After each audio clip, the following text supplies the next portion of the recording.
Good evening, everyone. Welcome to the first of 3 budget workshops, community forums for the Eden Central School District.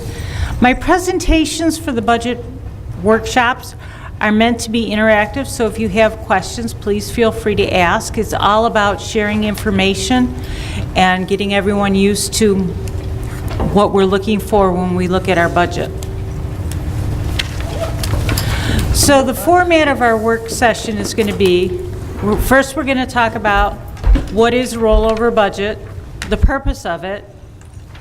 We're going to review the budget adoption principles. Then we're going to look at the current projections based on assumptions, the revenues, and the expenditures. Then we'll look at the implications as they all come together for our initial rollover budget so that we'll know the work that's ahead of us.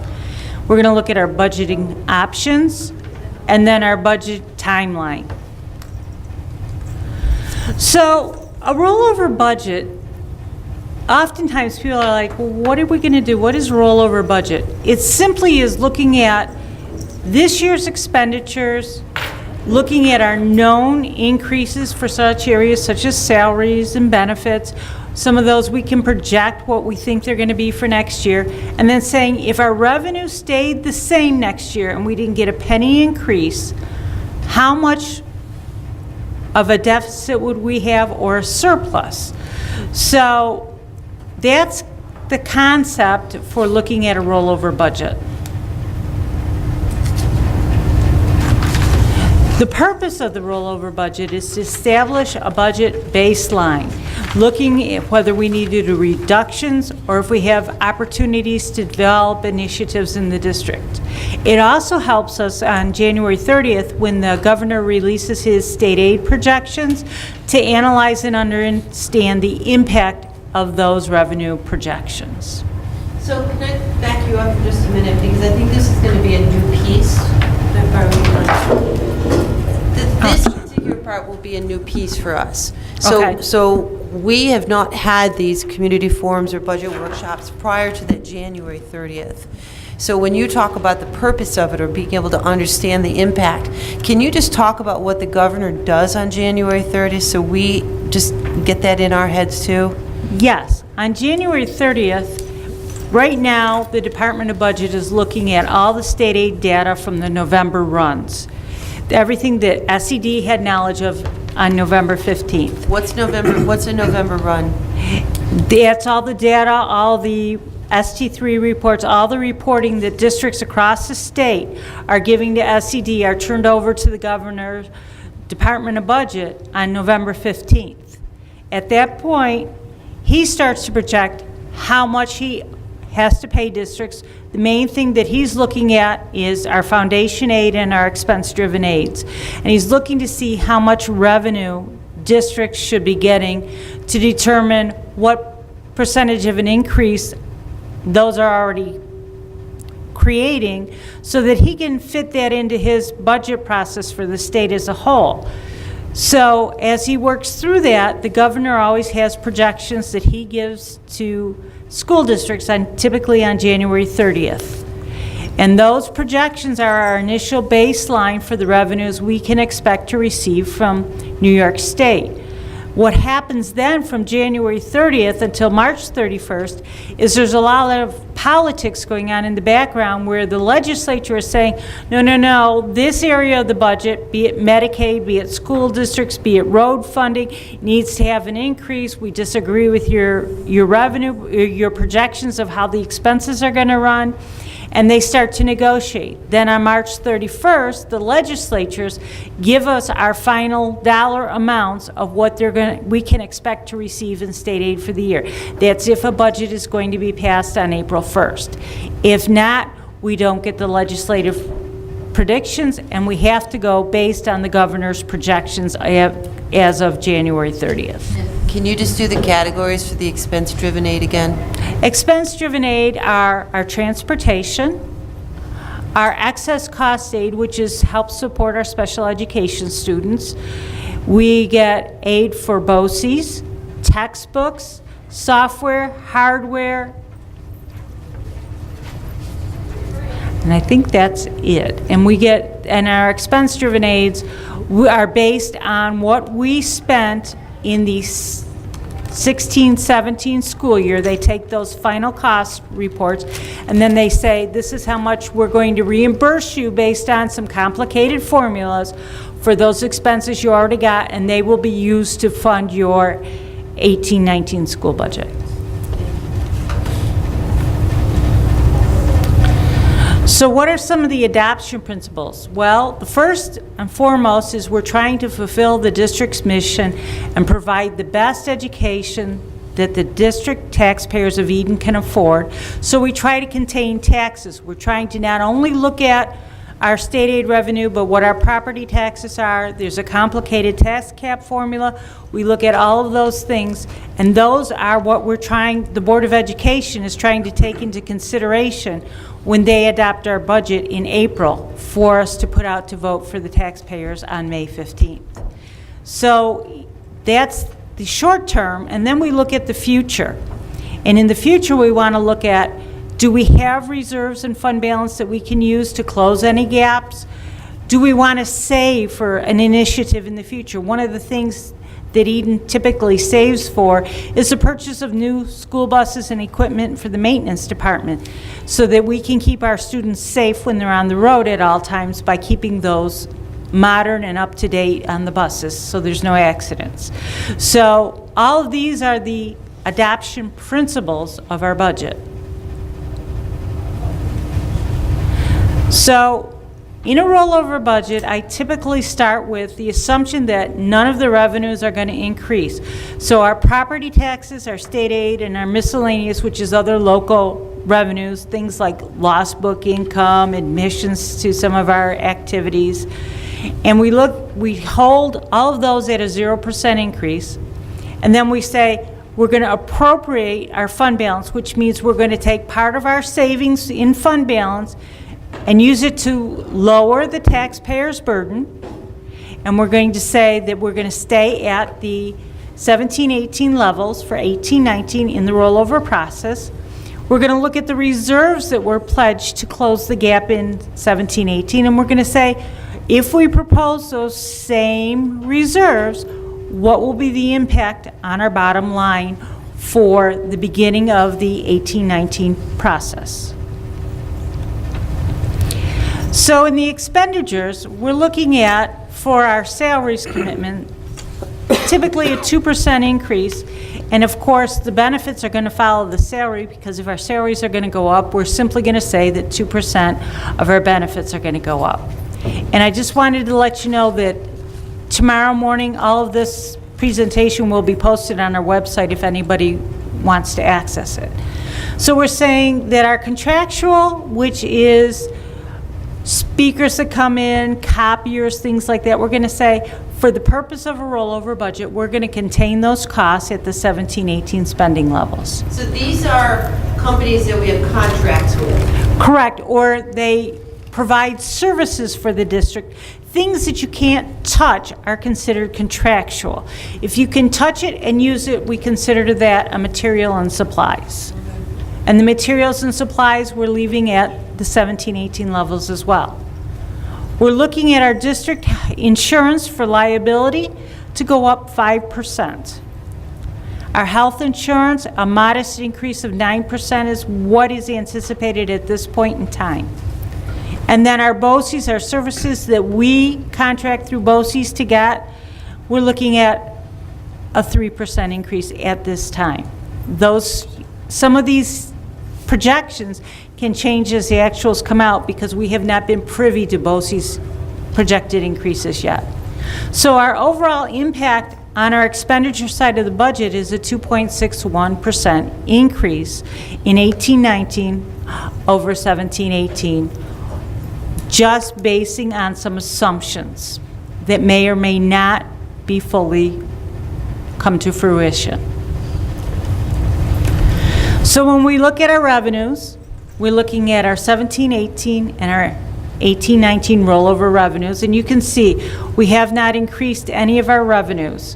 We're still looking at $29 million in revenue, because the purpose of this exercise is simply to see if the revenues stay the same but our expenditures increase, where does that leave us?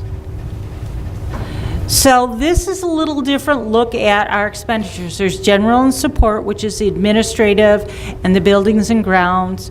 That's all considered general support. And we're looking at those increases in salaries and liability insurance and health insurance to come up to a 1.8% increase in that area. Instruction, of course, that one's pretty easy. That's the teachers' aides, and all of the things that go on for the classroom. We're looking at that to go up 1.95%. Transportation would go up 1.28%, and employee benefits would go up 5.8%.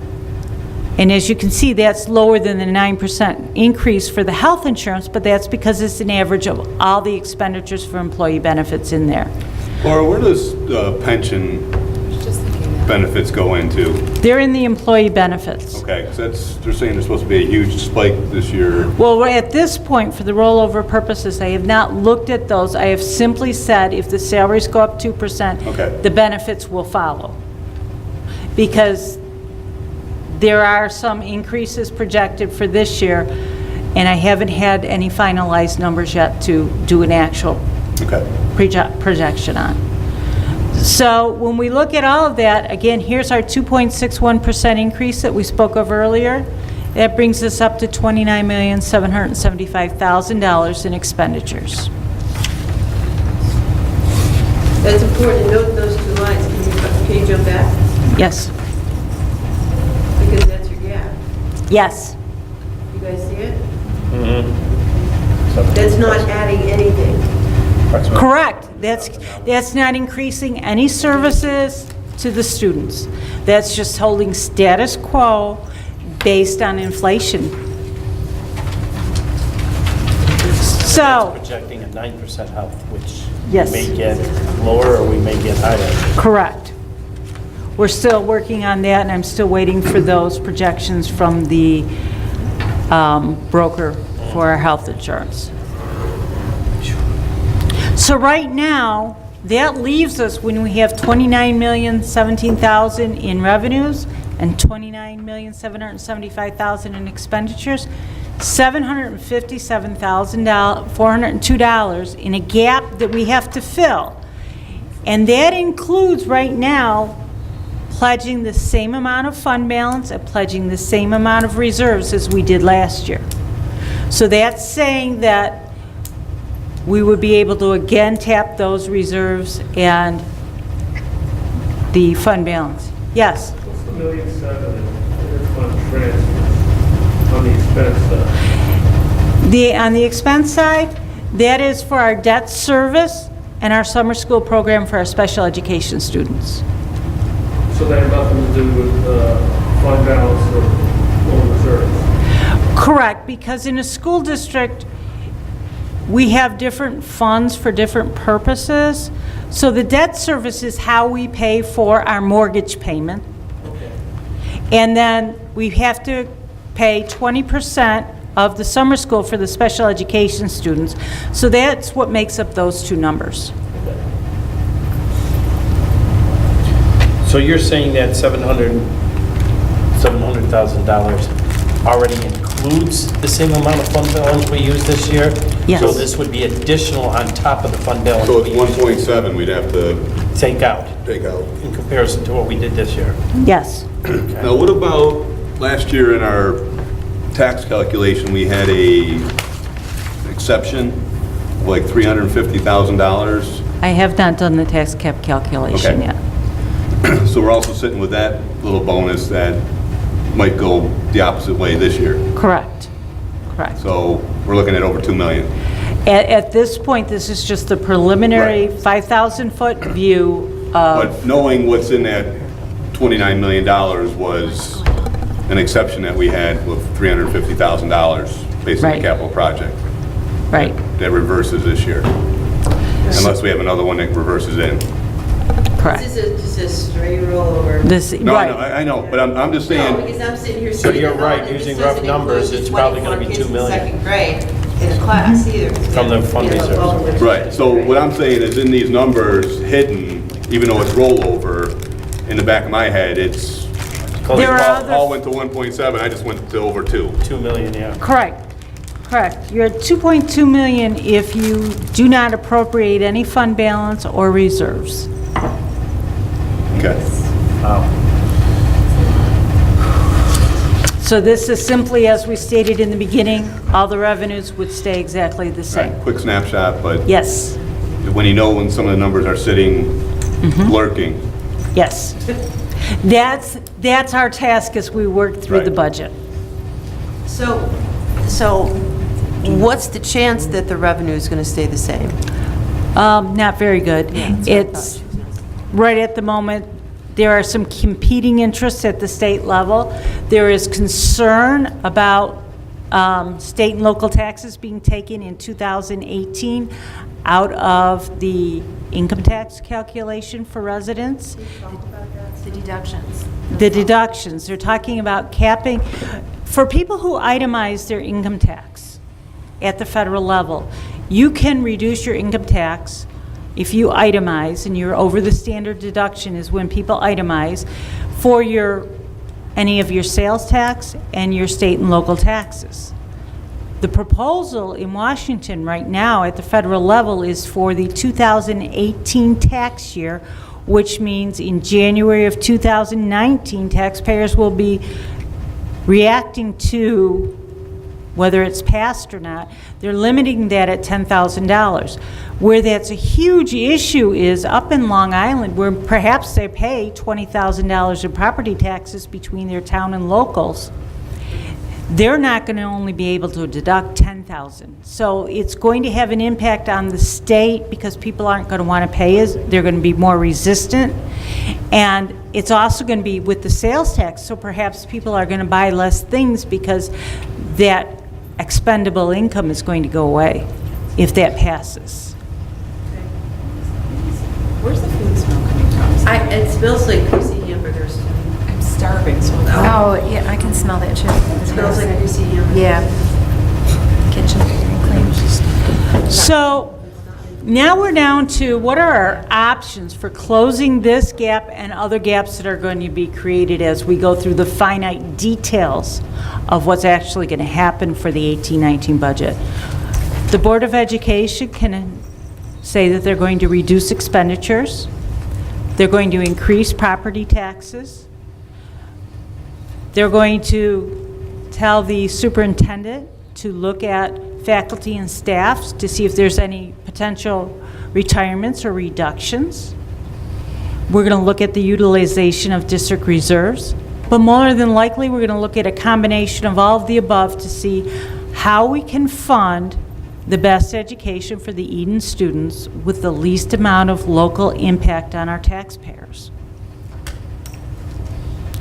So where do we go from here? There are going to be 2 more budget workshops, community forums on February 13th and March 21st. On March 21st, that community forum will have some budget scenarios with where we are at that point with everything finalized, and different scenarios for the board, recommendations on how we can close that gap so that when they adopt a budget on April 17th, they've had plenty of time to look at it, to think about it, and decide what's the best. And in between there, we will get, hopefully, the legislative's state aid runs, which typically increases the state aid that we would be receiving in the governor's run. So, Laura, can you back up to March 21st? Because you and I have had more detailed conversation on that. What does March 21st look like in your mind? Because the board has not experienced what I know you're hoping that that night will look like, okay? What I'm hoping that night will look like is we will have all the revenues and all the expenditures. All of the questions that are coming up now will be answered down to a point where we will have either, realistically, we'll probably still have a budgetary gap that will need to be, you'll either come back to me, and throughout the process, we will be getting feedback from the board. So when we get to that point, there will still be a gap. And we will say, if the legislator comes up with X amount of dollars, this is what we can do. We will talk about using reserves at that point. We'll also talk about whether the board wants cuts to be made before we get to that March 21st or April 17th.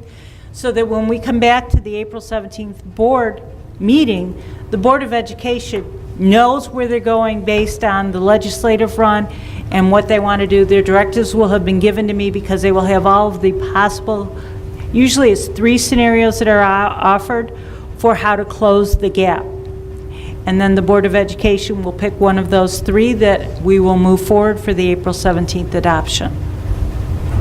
But those... We won't have the final state runs as of March 21st. Correct. One of the scenarios will be, because by that point, there will be pretty strong guidance from the state and from my ASBO, my state organization of Association of School Business Officials. There will be pretty strong guidance on what they're expecting to come out of those legislative runs. So we will use those projections to plan on how to close any remaining gaps at that time. Those are the scenarios that I'll be presenting to you.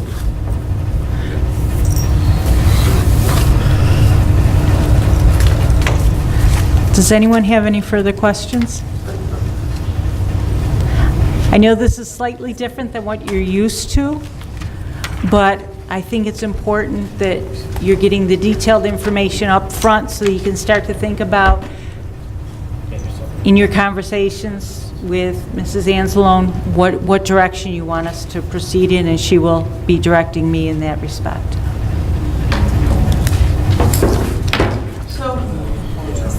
I would come back to that timeline. So our next board meeting is January 17th, and if you could back it up on the big screen, the board presentations on January 17th will be utilities, debt service, and athletics. So what does January 17th look like to you? I just want to, Okay. I don't want to go under old assumptions, okay? January 17th will be similar to what will happen tonight. There will be a board, when there's a board presentation given by somebody within the district. So it will be myself doing the utilities and the debt service presentation to the board, and Ms. Falcara will be doing her athletics presentation to the board. When those presentations are given, they are given to the board, and you are observing the meeting just like you observe any board meeting where there are questions. These are at the board meeting? Yes. So the changeover from last year, for people who know, is that those would have presented to you at a budget advisory team meeting prior to the board meeting. What we will do is set up tables here, so you still have the square, and they will come in for the regular board meeting and be on the agenda and present it to you, the board, during the regular board meeting. Okay? And what to them, it might look exactly the same, those who are presenting, but to you, it'll look different. So I have a question for Barb, the district clerk. Where in the board meeting do you see that happening? Normally, it's during business officials' report. So during your report, after all of the resolutions? Okay. Okay, good question. And then the whole purpose of that is not to exclude the community, but it's to wait so that we can have a chance to take that information, decipher it down, so that you can see something like this and see where we're closing the gaps. You can see where it's changing these numbers, so that when you have questions, you're not looking at $757,000 anymore. You're looking at another number that's more realistic. That way, when we get to these community forums, you have a chance to think about what questions, after that information is given to you in summary form, because to give you a line-by-line detail of everything that is going on is just overwhelming. I myself work with these numbers all day, and until I put it in a summary format, I don't know what I have.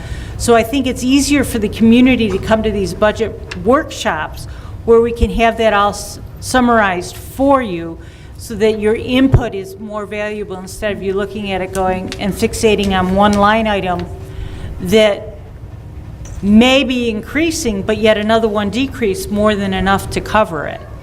So then at the February 13th, that one will start at 6:15, because that'll be like today's. Yes. So that's an opportunity for the community to speak, to ask questions. Correct. Will you have anything for the community themselves to put in their hands, look at that February 13th, or is it off the screen like you have tonight? I would like to keep it off the screen and then put the presentations up on the website, because that way then I find that people are paying more attention when they're looking up at the board. They're looking at us, they're listening, instead of what happens is people tend to get fixated in looking at what's ahead. If they get bored, this kind of helps keep everything focused so that someone's not asking a question that's 3 slides ahead because they see it's 3 slides ahead. That's why I like to keep it on the Okay. board. It also reduces cost. Yes, it does. Okay. Not to mention the fact you don't know how many people show up, so you could do 20 copies and have, like tonight, where we have 5 people in the audience. Or I could do 5 copies and have 20 people in the audience. So the April 17th date, which is the budget adoption by the Board of Education, is not the last possible date for the board to adopt the budget, No, they have until April 24th. which is a Friday, if I'm right. Yes. Yes. And if that happens, we will have to call a special board meeting so that we can meet that state deadline. Okay. There's one special meeting in here, is that The March 7th. the March 7th is a special board meeting that's not on your original 3rd Wednesday of the month? Okay, so I'd like you to note that in your calendars. And then, of course, you always have the option as board members to call a special meeting anywhere in between those if you feel we're getting out of sync. Okay?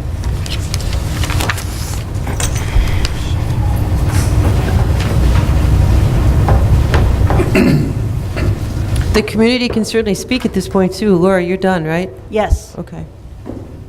April 17th is tax day. That is a scheduled board meeting, though. On a Tuesday? Time is that March 7th meeting? 7? Be the date. We always go I to guess. those component vote date, and I always guess it every year. I have a 100% track record right now, but I don't know until January when they're going to have it. So Are you talking that about the date is April up. 17th Subject date? to the BOCES calendar, I've just been informed, so that date is a floating date. So what date do you think that will be? The date she's got up there. April 17th. But I won't know until January or so, January, February, when they pick the date. Because the 24th So we is a have to have a Tuesday. meeting that night? Well, Or we before? have to have a meeting on the BOCES component vote date. That's why I make our meeting the same night, That's a Tuesday, so you Paul. don't have Right. 2 days in a row. Right. So then April's meeting may be the 17th. I'm hoping. That would be good. She's been right every time. I know.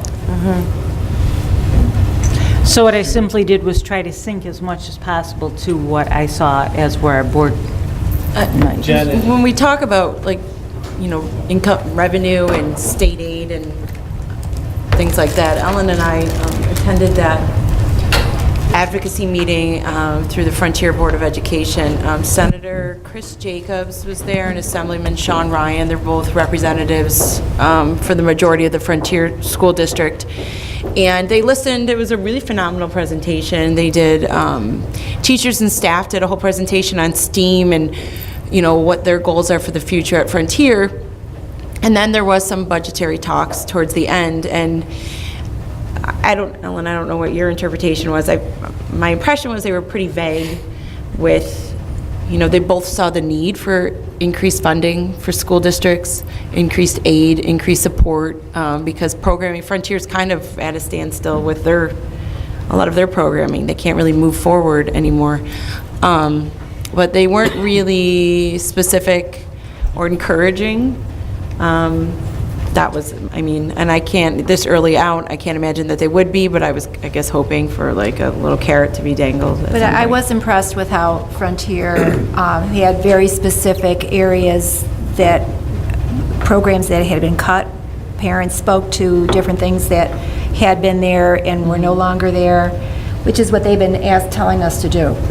And that STEAM presentation was really to show what they wish they could have funding for. There was another presentation on that AIS and Yeah, other their- room that they had. Their for the high academic school. support, yeah, at the high school. Academic support, that they were looking for more funding. So, and I think I think their finance manager gave a pretty detailed breakdown of the monies that had been lost over, was it a 10-year period or something? So I think they were receptive, but I think that's what they've been telling us as districts to do when you're meeting with your legislators, to give them real specific ideas of where The money could go. or what we used to have in programs and what we don't have any longer because of the gap, and what was the foundation aid? The foundation aid. That was lost and. It's not never be only caught up lost, with. but it's been frozen for years. Right. Last year, they gave a slight bump to it, but they created formulas back in 08, 09 before the property tax cap. Those formulas were based on the premise that what you didn't get in state aid, you raised in property taxes. And we all know that's no longer true because of the tax cap implications. And they haven't updated those formulas since. The other thing that we've been working on at my level as well is opening up. So when they say that they've made an increase into education funding, that's true. But they've restricted the uses of it to items that don't apply to Eden. So community schools, does it apply to Eden? So when there's a big bump in aid coming from the state level in community schools, we're not getting that aid. Some other school might.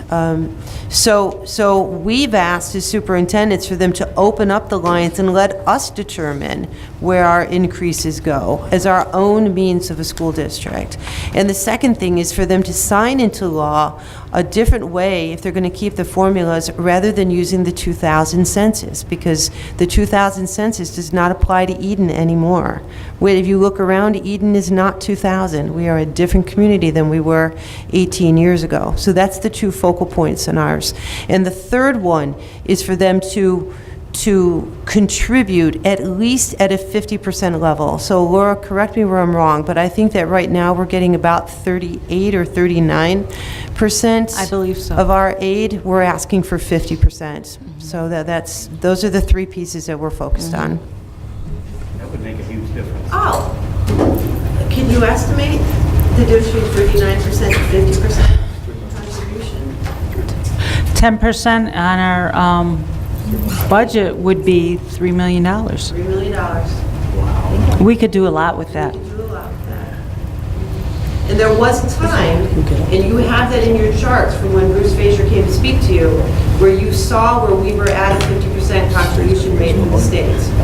And at that time, the expense to the community went down because the state was contributing more. It was a direct correlation. The two lines hit each other. It was perfect. Okay. Next step? The next step will be, we'll start the board presentations. The administrative staff will start working on their budgetary projections, their needs and goals based against their program, and we will start to put the numbers together to drill down to a finite number so that we can continue to keep you informed as we work through the process. Is there anybody in the audience that has questions about the budget process? I have a question. Thank you. As a community or as individuals, what can we do to get the state to raise to 50%? What you can do is you can write to your legislatures and the governor and Right. You know, the music and art boosters put together a really nice letter. I think the focus really was more on foundation aid and overall support for the district. That's not to say that we can't, you can write individually, you can do on your own, but really writing and calling are the two biggest things you can do to get some feedback. Gallivan's coming here tomorrow. That would be a good time to... So like him, what about like Dave DiPietro? Here today? Or today, was it today? Yeah, today. Yeah, I'm sorry. He was here this morning. Sorry. But Are we thinking of doing something like Frontier did with inviting? they have come. DiPietro and Gallivan came this past spring. They took a nice They tour. did. They took a tour and we sat down. It wasn't necessarily a public forum like Frontier had, but they did sit down with us and they toured the district and they heard a lot of the great stuff that's going on, but then they heard of a lot of our needs. They're both pretty receptive to it. It's just a matter of you have to push hard, and I think it has to come, when Cheryl asked the question, it has to come from people other than boards of education. and superintendent. It has to come Well- from, Like the public. With the public, and that's why they had Taxpayers. parents at the Frontier meeting. That was a packed speaking house to- there. It was a packed house. So then in That's what they turn, need to see. so then Right. in turn, what happens is someone like DPHO or Galvin, they go to and bat. they say there's huge community support. And And they keep saying they want specific things. They don't want to just say, we need more money, we need more money. But Right. they need to know that, well, we've lost this many teachers, or now we have this class size versus what we used to have, or we've lost aides, or we've, whatever program. We'd like staff. And we want STEM because we don't have STEM, and we're very much like Frontier as far as, like they said, they don't get a lot of grant money, we don't either. But they have a bigger tax base than we do because of businesses. they do, yes. But their budget is also huge compared to ours too, so I think they're still facing a lot of the same Yeah. issues. It's just on a larger Should we take about a 5-minute break before we start? Sure. Okay. Thank you for coming to our budget workshop. We appreciate that.